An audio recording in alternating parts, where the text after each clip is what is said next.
அனைவருக்கும் வணக்கம். அதிர்ஷ்டம் தரும் 5ஆம் இடம் இந்த டாபிக்ல தான் இன்றைய பதிவு அமைய போகிறது. பெரும்பாலும் ஜாதக பார்க்கிறவங்களுடைய கேள்விகளை மையமாக வைத்துதான் வீடியோ பதிவேற்றம் செய்யறோம். அந்த வகையில ஜாதகம் பார்க்க வரவங்களுக்கெல்லாம் முதல் சந்தேகம், எனது குழந்தைகள் சமூகத்துல எப்படி இருக்கும் அப்படின்ற சந்தேகம் தான் பெரிதும் கேட்கறத பார்க்கிறோம். அதற்காக தான் இந்த வீடியோ பதிவு. ஒரு மனிதர் வாழ்க்கையில தன்னால ஒரு தன்னிறைவை அடைய முடியல, பொருளாதாரத்திலோ அல்லது கௌரவ பெயரிலோ அப்படின்னும் பொழுது அடுத்ததாவது நம்ம வாரிசுகளாவது அந்த தன்னிறைவை பெறுமா அப்படின்ற சந்தேகம் பெரிதாக இருக்கும். கண்டிப்பாக கிட்டத்தட்ட 60% பெற்றோர்களுக்கு தன் குழந்தை வாழ்க்கையில் தாம் அடைய முடியாத அந்த கௌரவ பெயர் புகழ் பொருளாதார நிலையை அடைந்து விடுமா, அல்லது தான் வைத்திருக்கக்கூடிய பொருளாதார கௌரவத்தை எந்த விதத்திலும் பங்கமில்லாம அடுத்து கொண்டு போயிடுமான்ற கேள்வி அதிகமா இருக்கு. மெஜாரிட்டியா ஒரு கன்சல்டேஷன்னாலே ஒரு பேரண்ட்ஸ் பாக்குறாங்கன்னா அவருடைய குழந்தைகளுக்கும் பார்க்கறதுக்கான காரணம் எதிர்காலத்துல நல்ல முறையில இருக்குமா அப்படின்றதுக்காகத்தான்.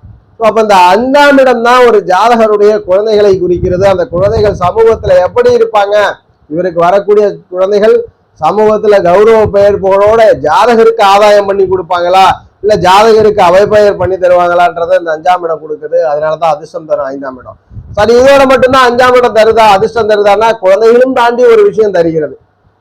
ஒரு மனிதன் சராசரியாக ஒரு வேலை செய்யறான். ஒரு நாளைக்கு 8 மணி நேரம் வேலைன்றது எல்லா கார்பரேட் நிறுவனங்களும் சரி, அரசு அலுவலகமா இருந்தாலும் 8 மணி நேரம் வேலைன்றது செய்யறோம். 8 மணி நேரம்ன்றது எல்லாருக்குமே பொதுவானதுதான். அந்த 8 மணி நேரத்துல ஒவ்வொரு மனிதரும் வாங்கக்கூடிய ஊதியம்ன்றது வித்தியாசம். ஒரு ரியாலிட்டியாவே போயிடலாம். ஒரு ஜாதகர் பர்சனல் அசிஸ்டண்டா வேலை செய்யறார், பிஏன்ற போஸ்டிங்ல இருக்கிறார். ஒரு கடைநிலையில இருக்கக்கூடிய சிறு நிறுவனத்துல பிஏவா இருக்கிறதுக்கும் மிகப்பெரிய கோடீஸ்வரர்களுடைய நிறுவனங்களிலோ அரசியல்வாதிகளுக்கோ பர்சனல் அசிஸ்டண்டா இருந்தா எவ்வளவு வித்தியாசம். பெரும் பணம் படைத்தவர்களுக்கு பர்சனல் அசிஸ்டண்டா இருந்தா இருவருக்கும் அந்த 8 மணி நேரம் தான். ஆனால் அந்த பிஏவுடைய வேல்யூ அதிகரிக்கிறது, பணம் அதிகரிக்கிறது. அப்போ இந்த மாதிரி ஒரு மனிதர் செய்யக்கூடிய ஊழியத்தை உயர்மட்டத்தில் ஒரு பெரிய லெவல்ல நிறுவனங்களிலோ பெரிய லெவல்ல ஒரு இடங்களிலோ தன் நிலையை கொண்டு சேர்ப்பதுதான் இந்த 5ஆம் இடம். 5ஆம் இடம்ன்றது ஒரு மனிதனுடைய மனமகிழ்ச்சி படுத்தக்கூடிய பாவம்.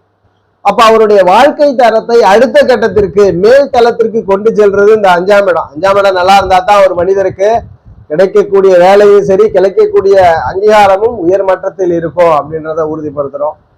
ஜாதகருடைய மனம் உறுதியா இருக்குமான்றத இந்த 5ஆம் இடம் தான் சொல்லுது. எப்பப்போ தன் மனதை குழப்ப கொள்ளிக்கக்கூடியவரா இருப்பாரா, அல்லது என்ன நடந்தாலும் அடுத்த கட்டத்திற்கு பயணம் கொள்ளக்கூடிய உறுதியான மனம் கொண்டவரான்றத இந்த 5ஆம் இடம் தான் சொல்லுது. அதிர்ஷ்டம் தரும் 5ஆம் தரம்ன்ற டைட்டிலுக்கு தகுந்தாற் போல ஒரு மனிதனுடைய வாழ்க்கையில் எங்கு அவர் இருக்க வேண்டும்ன்ற உயர் அந்தஸ்து அமைவுகளை 5ஆம் இடம் தான் குறிக்கிறது. குழந்தைகள்லாம் எப்படி இருப்பாங்க, குழந்தைகளினால் கௌரவமான்றது 5ஆம் இடம் தான் குறிக்கிறது. ஜாதகர் மனம் எப்பொழுதும் மகிழ்ச்சியா இருக்குமான்றது இந்த 5ஆம் இடம் தான் கொடுக்குது.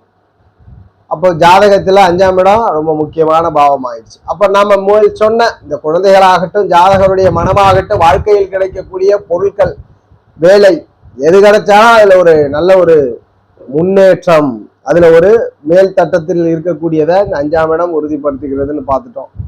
எப்படி இருந்தா இதெல்லாம் நல்லதா நடக்கும், நம்ம மேக்சிமம் நல்லது கெட்டது இந்த ரெண்டையுமே இந்த வீடியோல பார்த்துடலாம். மேஷம் முதல் மீனம் வரை 12 லக்னத்திற்கு நாம் சொல்லக்கூடிய கிரக தொடர்பு இருந்தா யோகமும் உண்டாகும். அவயோக கிரகத்தை சொல்லும் பொழுது அந்த கிரகம் இருந்தா அவயோகமும் இருக்கும்.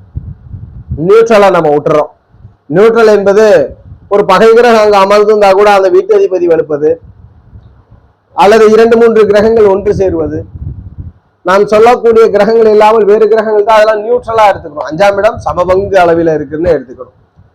5ஆம் இடத்துல மேஷ லக்னமா பிறந்திருக்கிறீங்க. மேஷத்திற்கு 5க்கு அதிபதியாக சிம்மமனை வருகிறது, அதிபதியாக சூரியன் வருகிறார். இந்த 5ஆம் இடத்தோடு குரு தொடர்பு கொள்வது, சூரியன் தொடர்பு கொள்வது, செவ்வாய் தொடர்பு கொள்றதெல்லாம் மிகப்பெரிய யோகம், மிகப்பெரிய அதிர்ஷ்டம். குருவோ சூரியனோ செவ்வாயோ 5ஓட தொடர்பு கொண்டா அதிர்ஷ்டம். குழந்தைகளினால் ஆதாயம், எங்கு சென்றாலும் உங்களுக்கு ஒரு கௌரவ பெயர் புகழ் கிடைக்கும், சமூகத்துல ஒரு நல்ல அந்தஸ்து கிடைக்கும், நல்ல ஒரு மகிழ்ச்சி உங்கள் மனதில் உண்டு. இந்த 5ஆம் இடத்துல புதன் இருந்துறார், அவயோகம். வாழ்க்கையில எதையுமே நினைச்சது நடக்காது, மனசுல ஒரு கஷ்டம், மனதுல ஒரு குழப்பம் இருக்கும், தொந்தரவாகவே தான் போகும். மற்ற கிரகங்கள் கிரக இணைவுலாம் நியூட்ரலா எடுத்துக்கணும். அதை பற்றி இந்த பதிவுல நம்ம பார்க்கல. ஏன்னா 12 லக்னம்ன்றதால ஒரு கிரக அமைவு மட்டும் பார்க்கணும். மேஷத்திற்கு அப்போ குரு செவ்வாய் சூரியன் யோகம் 5ஆம் இடத்தோட, 5ஆம் இடமா 5ஆம் அதிபதியோட புதன் தொடர்பு கொள்வது அவயோகம். புதன் தொடர்பு கொண்டுச்சுன்னா மனம் உங்கள் கட்டுப்பாட்டில் இல்லை. வாழ்க்கையில நிறைய ஸ்ட்ரகிள், நிறைய பிரச்சனைகளை சந்திக்கக்கூடியவர். பூர்வீக சொத்துக்கள் எல்லாம் ஆதாயம் இல்லாமல் இருக்கும். பூர்வீகத்திலெல்லாம் ஆதாயம் இல்லாமல் வெளிதூரத்திலே இருக்கக்கூடிய சூழல் ஏற்பட்டுரும். ரிஷப லக்னத்துல ஜனனிச்சிருக்கிறீங்க. 5ஆம் இடம் புதனுடைய மனை, கன்னி மனை, அதிபதி புதன். இந்த 5ஆம் இடத்தோடு புதன் தொடர்பு கொள்வது மிகப்பெரிய யோகம். சுக்கிரன் தொடர்பு கொள்ளாமா, நீசம் பெற்றிருப்பார். அதனால பூர்வீகத்தில் ரொம்ப கஷ்டப்படணும். புதனும் சனியும் 5ஓடு தொடர்பு கொள்வது யோகம். அதே போல் குரு பகவான் 5இல் தொடர்பு கொண்டால் பிரச்சனை. மேல் சொன்ன பலன்லாம் ரிவர்ஸ்ல எடுத்துக்கலாம். குழந்தை இருக்காது, குழந்தை பிறந்தாலும் சாதகம் இல்லாம ஏதோ ஒரு பிரச்சனை பண்ணிக்கிட்டே இருக்கும் ஜாதகருக்கு. மேலும் கிரக இணைவு தொடர்பை எடுத்துக்கங்க. இது பொதுவான அமைப்புல இந்த கிரகம் இருந்தா அதுல ஒரு சுணக்கம், அதிர்ஷ்ட வாய்ப்புகள் கிடைக்காது. நீங்க தான் ஓடி போய் தேடி கண்டுபிடிக்கணும். ரிஷபத்திற்கு அதுபோல் மிதுன லக்னத்துல பிறந்திருக்கிறீங்க. 5ஆம் மனையாக துலாம், அதிபதி சுக்கிரனாக வருகிறார். 5ஆம் இடத்தோடு சுக்கிரன் சனி புதன் தொடர்பு கொள்வது யோகம். செவ்வாய் மட்டும் அமரக்கூடாது. செவ்வாய் வாய்ந்துட்டாருன்னா நம்ம மேல சொன்ன எல்லா பலனுமே அவயோகமா போயிடும். ரொம்ப கஷ்டம். வாழ்க்கையில மனதை ரணமாக்கி விட்டு செல்லும் காலங்கள். எதுவும் செவ்வாய் தசையா வந்துருதுன்னா பூர்வீகத்திலேருந்து வெளியில இருப்பீங்க. பூர்வீக ஆதாயம் இருக்காது, சொத்துக்கள் பிரச்சனை இருக்கும். அல்லது எதை எடுத்தாலும் ஒரு போட்டிகளும் ஒரு இடையூறுகளுமே வந்து சேரும். கடகலக்னமா இருக்கிறீங்க. 5ஆம் மனையாக விருச்சகம் வருகிறது. அதிபதியாக செவ்வாய் பகவான் வருகிறார். இந்த 5ஆம் இடத்தோடு குரு தொடர்பு கொள்றது யோகம், சூரியன் தொடர்பு கொள்றது யோகம், சந்திரன் தொடர்பு கொள்றது யோகம். மாறாக சனி பகவான் இருந்தாருன்னா பிரச்சனை, ரொம்ப கஷ்டம், ரொம்ப துன்பங்களை கொடுத்து விடுகிறது. மற்ற கிரகம்லாம் நியூட்ரல், அதை பத்தி நம்ம பார்க்கல. இதுல மெஜாரிட்டியான லாபத்தையும் மெஜாரிட்டியான பிரச்சனையும் தான் பார்க்கிறோம். 5ல சனி இருக்கிறாருன்னா ஒரே கஷ்டம். மனதில் காதல் தோல்விகள்ல இருந்து மன கஷ்டம், மன குமரல் வரைக்கும் கொடுத்துறாரு. இதுல ஷேடோ பிளானட்டான ராகு கேதுக்கள் எந்த வீட்டில் அமர்கிறதோ அந்த அதிபதியின் வலு இடையக்கூடிய கிரகங்களை பொறுத்து தான் பலன் பார்க்கணும். அதனால ராகு கேதுக்களையும் நம்ம நியூட்ரல்ல தான் எடுத்துக்கிறோம். சிம்ம லக்னத்துல பிறந்திருக்கிறீங்க. 5க்கு மனையாக தனுஷும், அதிபதியாக குருவும் வரார். 5ஆம் இடத்தோடு சூரியன் குரு செவ்வாய் தொடர்பு கொள்றதெல்லாம் மிகப்பெரிய யோகம், மிகப்பெரிய அதிர்ஷ்டம். சனி பகவான் தொடர்பு கொள்வது அவயோகம். சனி பகவான் தொடர்பு கொள்றதும் அவயோகம், சுக்கிரன் தொடர்பு கொள்றதும் அவயோகம். கஷ்டங்கள் பிரச்சனைகளை கொடுத்து விடுகிறது. கன்னி லக்னத்துல பிறந்திருக்கிறீங்க. 5ஆம் மனையாக மகரமனை வருகிறது. அதிபதியாக சனி பகவான் வரார். 5ஆம் இடம் அதிபதியோடு சுக்கிர புதன் தொடர்பெல்லாம் யோகம் கொடுக்குது. செவ்வாய் தொடர்பு அவயோகத்தை கொடுக்குது. செவ்வாய் தொடர்பு பிரச்சனைகளை கொடுக்கிறது. அதுபோல் விருச்சக லக்னத்துல பிறந்திருக்கிறீங்க. துலாத்தை பார்த்துடலாம். துலாம் லக்னத்துல பிறந்திருக்கிறீங்க. 5ஆம் மனையாக கும்பமனை வருகிறது. அதிபதி சனி பகவானாக வருகிறார்.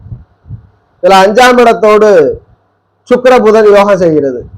5ஆம் இடத்தோடு குரு அவயோகம் செய்கிறது. கும்பமனையில குரு அமர்ந்துட்டார். துலாம் லக்னத்துல பிறந்தவங்களுக்கு நிறைய பிரச்சனை, குழந்தை இல்லாத நிலையெல்லாம் ஏற்படுத்தி கொடுக்குது. அல்லது குழந்தை இருந்தாலுமே குழந்தையால ஆதாயம் இல்லை, அல்லது பூர்வீகத்துல இருக்க முடியறது இல்லை.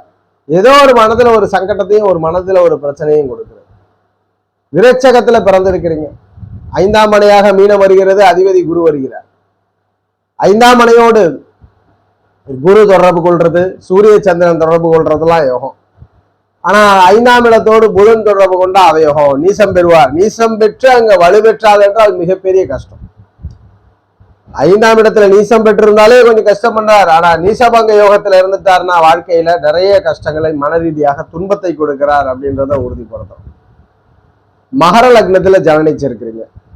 மகரத்தை பொறுத்த வரைக்கும் 5ஆம் இடமாக தனுஷை பார்ப்போம். தனுஷ லக்னமா பிறந்திருக்கிறீங்கன்னா 5ஆம் இடமாக மேஷமனை வருகிறது. அதிபதியாக செவ்வாய் வருகிறார். 5ஆம் இடத்தோடு குரு செவ்வாய் யோகம் பண்றார். சூரியன் யோகம் பண்றார். சுக்கிரன் அவயோகம் பண்றார். சுக்கிரன் இருந்தா ரொம்ப பிரச்சனை. மகர லக்னமா பிறந்திருக்கிறீங்கன்னா 5ஆம் மனையாக ரிஷபமனை வருகிறது. அதிபதி சுக்கிரன் வருகிறார். 5ஆம் இடத்தோடு சனி புதன்லாம் யோகம், சுக்கிரனும் யோகம். அங்க சூரியனோ சந்திரனோ இருந்தா அவயோகம். குறிப்பா மகரத்திற்கு சூரியன் இருப்பது அவயோகம். அடுத்தது சந்திரன் இருக்கிறதும் அவயோகம் தான். கும்ப லக்னத்துல ஜனனிச்சிருக்கிறீங்க. 5ஆம் மனையாக மிதுனமனை வருகிறது. அதிபதி புதன் பகவான் வருகிறார். 5ஆம் இடத்தோடு சனியோ சுக்கிரனோ தொடர்பு கொண்டால் யோகம், புதன் அங்கு ஆட்சி பெற்றிருந்தாலும் யோகம். ஆனால் செவ்வாய் அங்கு தொடர்பு கொண்டால் ஜாதகருக்கு ரொம்ப பிரச்சனையை கொடுக்கிறார். ஏன் செவ்வாய்னா 3-10 அதிபதி உபயத்தின் அடிப்படையில. அடுத்ததா சந்திரன் தொடர்பு கொண்டாலும் பிரச்சனை. முதன்மையா சந்திரனை விடுங்க, 12 ராசிக்கு அவர் நட்பு, நீசம் என்றாலும் கூட அங்க ஸ்தான பலத்துல ஏதோ ஒரு பலனை செய்கிறார். ஆனால் கும்பத்திற்கு செவ்வாய், அடுத்தபடியாக சந்திரன். மீன லக்னத்துல பிறந்திருக்கிறீங்க, 5க்கு அதிபதியாக கடகமனையும் அதிபதியாக சந்திரனும் வர, 5ஆம் இடத்தோடு குரு சந்திரன் தொடர்பு கொள்றது யோகம், செவ்வாய் தொடர்பு கொள்றது யோகம். நீசம் பெற்றிருப்பா செவ்வாய், பங்க விதியில இருந்தாலும் மிகப்பெரிய அதிர்ஷ்டம். ஆனால் மீனத்திற்கு அங்க சுக்கிரன் இருக்கிறான்னா ரொம்ப அவயோகம், ரொம்ப பிரச்சனை. ஜாதகருக்கு நிறைய ஸ்ட்ரகிளை கொடுத்து வாழ்க்கையில மனதுல மகிழ்ச்சியே இல்லாம ஒரு போராட்டத்தோடய வச்சிருக்கிறான்றதை உறுதிப்படுத்தும். இந்த பதிவுல ரொம்ப அதிர்ஷ்டத்தையும் ரொம்ப அவயோகத்தையும் பார்த்தோம். இதுல கிரகங்கள் இணைவு சராசரியாக மற்ற கிரகங்களுடைய சேர்க்கையெல்லாம் இருக்கும்போது கொஞ்சம் நியூட்ரல் பலனா கொண்டு வந்து விடும் உங்களுடைய 5ஆம் இடத்தினுடைய அதிர்ஷ்டத்தை. ஜோதிட ரீதியான தகவல் அல்லது உங்களுடைய சுய ஜாதகம் சார்ந்த சந்தேகங்களுக்கு ஸ்கிரீன்ல தெரிகிற நம்பரை தொடர்பு கொள்ளுங்க. வாழ்க வளமுடன். நன்றி.